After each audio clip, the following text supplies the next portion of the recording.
Guys, palagi ba kayo nag-grocery sa Landers? If yes, good news, no? Kasi today, re-reviewin natin yung Landers Cashback Everywhere credit card by Maya. Actually, this is my wife's credit card, no? But personally, nagulat ako kasi sobrang ganda ng mga benefits niya. So for this video, di-discuss natin yung mga features nitong credit card na to, no? Pero bago yan, syempre, kung hindi pa kayo nakakapag-subscribe, no, please hit the subscribe button and of course, the bell icon para ma-notify kayo pag meron tayong mga bagong videos. So, umpisahan natin, no, ano ba si Maya? So, basically, si Maya, katulad ni GCash, is a digital wallet. So, hindi siya katulad ng isang bangko, katulad ni BDO, ni BPI, pero meron siyang savings account. And actually, yung mga savings account ng gantong digital wallet, mas malaking pwede mong kitain when it comes to interest kapag nag-open ka ng savings account. Kasi kung sa bangko, normally, 1% lang or less than pa nga in a year per annum, no, yung pwede mong kitain interest dun sa sinesave mong pera.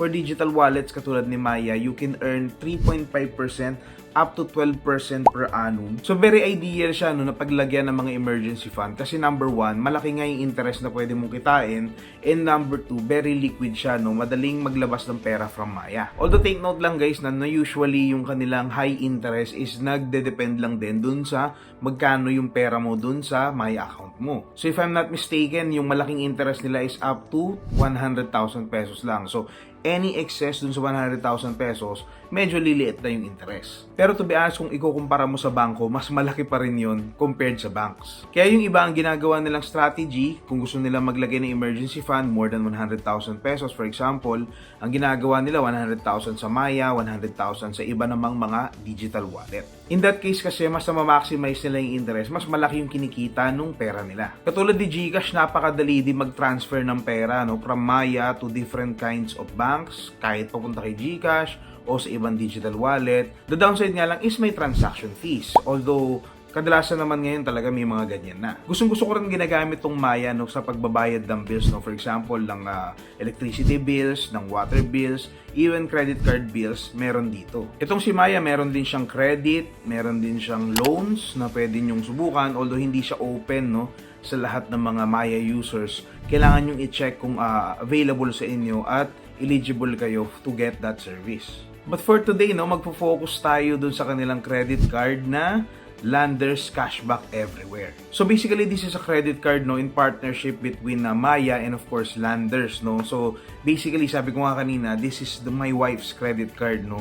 And personally, nagulat talaga ako kasi sobrang bilis niya makaipon ng cashback. So upon checking, halos lahat ng transactions nag-earn talaga ng cashback dito sa credit card na to. No? So for example, number 1 is you can earn 1% cashback everywhere. So para siyang si Union Bank Platinum, no? So that's actually my favorite cashback credit card na nag-earn ng 1% cashback kahit saan mo siya gamitin. Favorite feature ko kasi nung cashback card din is wala siyang limit, no? So kahit magkano yung makuha mong rebate, okay lang. Which dito sa Maya, may rebate siya pero malaki, which is 200,000 pesos per year. So malaki rin yun and medyo mahirap din habulin yun or medyo mahirap din i-meet yun para magkaroon ka ng limit. Then for this credit card, meron siyang 2% cashback pagdating sa dining, which si Union Bank Platinum is wala, okay?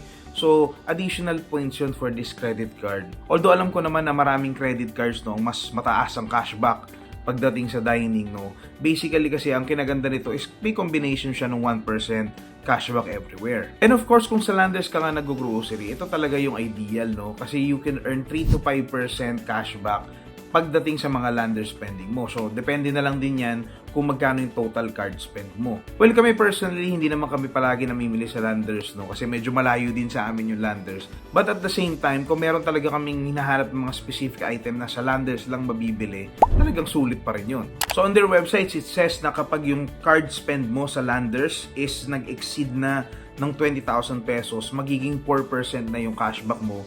And kapag nag-exceed naman ng 50,000 pesos, magiging 5% na yung cashback mo. So just to be clear, yung spending requirement na 20,000 and 50,000 applies on everything, no? Sa kahit saan mo siya ginamit. Okay? But the upgraded cashback, yung 4%, 5%, syempre mag-a-apply lang yun dun sa spending mo sa Landers. Isa pa sa nagustuhan ko dito sa credit card na to, since nakakonect nga siya sa Maya application mo, no?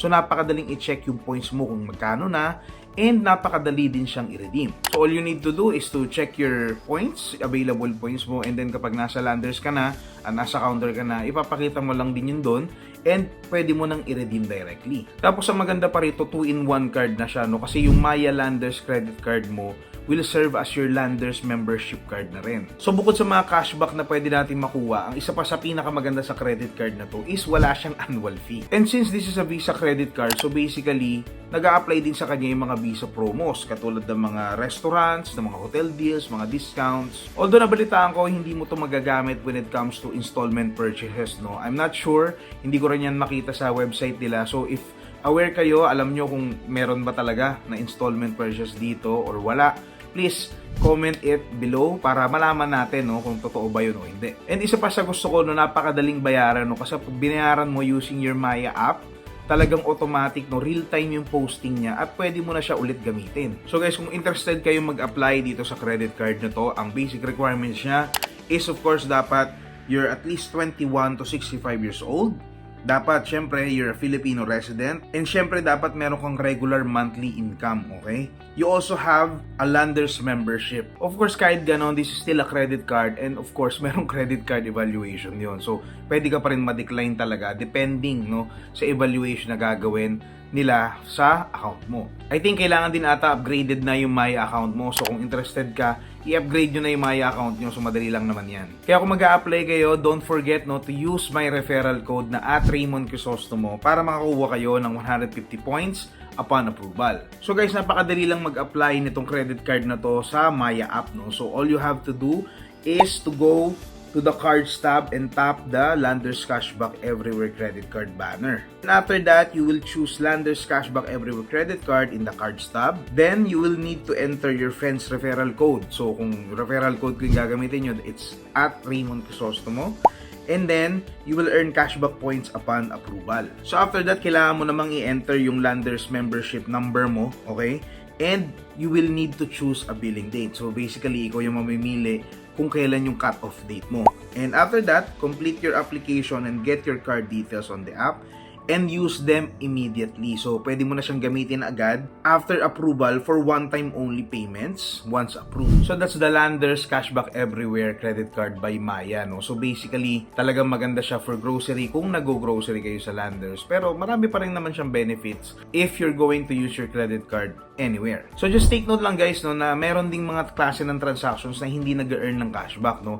Unfortunately, kasama dyan yung supermarket, pharmaceuticals, fuel, utilities, telco, and government spending. Ngayon, kung ang hanap mo namang klase ng credit card is yung nag-earn ng miles, tapos may mga free access sa mga airport lounges, tapos wala pang annual fee, you might want to check out the Maya Black credit card. So, check nyo lang yung link natin sa description if you want to apply for this credit card, no? And of course, huwag niyong kalimutan gamitin yung ating referral code na @RaymondCrisostomo. So, kung wala pa rin kayong Maya account, wala pa rin kayong Maya wallet, Maya app, you can use still my referral code kapag nag-download na kayo sa App Store or sa Play Store. Ngayon, kung ibang klase ng credit card yung hanap mo, naghahanap ka ng mga credit cards from different banks, you might want to check out our link din sa description, links from Manimax, wherein kapag nag-apply ka and na-approve ka, you can get an welcome gift. By the way guys, we just launched the Noy Finance membership group dito sa ating YouTube channel, no. So basically,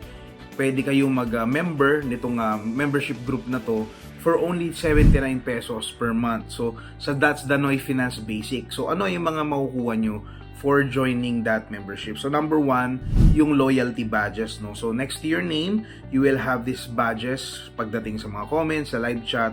You will also have custom emojis, no, na pwede mong gamitin sa comments and sa live chat. Okay, so mga credit card inspired emojis yan, no.